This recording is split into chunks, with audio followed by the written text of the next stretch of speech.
পারবিনা পা গেলো সকালবেলা কি করতে লেগেছেন? সকালবেলা দেখো কি করতে লেগেছে। সকালবেলা ছেলেপেলে নাস্তা খাবে, কালকে তো ঈদের দিনে ঝামেলার জন্য করতে পারিনি। হ্যাঁ ছেলেপেলে রাতে বলছে যে সকালবেলা লুচি করো আর হলো মাংস।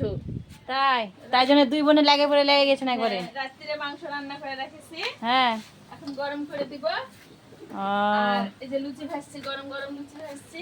তাই আর চা করবো, চা খাবে। ও, আজকে আর নাস্তা এটাই।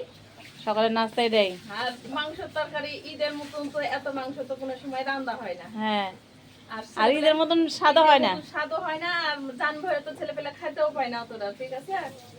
এই জন্য ঈদের সময় মেলা করে মাংস রান্না হয়েছে। আর এই যে লুচি করছি, বাহ অনেক সুন্দর খাবার তো। শেষে তো খাও। এই যে তাই তো। লুচি করছি আর মাংস তরকারি, আর এই যে চা করে দিব, চা খাবে। চা খাওয়াই লাগবে, চাটা খেতে হবে, চা না খেলে বাঁচবেই না। সাইনা তো কিছুই বলছে না, খালি কি হলো? লুচি বেলতে দিয়েছে তোমার। আমাকে লুচি বেলতে দিয়েছে, কষ্টর কাজটা তোমাকেই দিয়েছে। আসলে কষ্ট না করলে খাবে কি? না খেলে হয় না।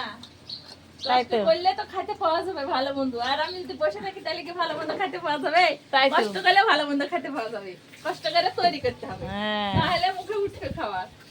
তাই তো। অনেক সুন্দর হয়েছে, সকালবেলা নাস্তা ফাটাফাটি হয়েছে। ফাটাফাটি হয়েছে সকালবেলা নাস্তা। অনেক সুন্দর ফুলকা ফুলকা। দেখো কেউ বলছে পরোটা খাবো, কেউ বলছে আমি পরোটা করতে পারবো না, লুচি করে দিচ্ছি, লুচি খাও। পরোটা তো অন্য সময় খাওয়াই, লুচি খাও।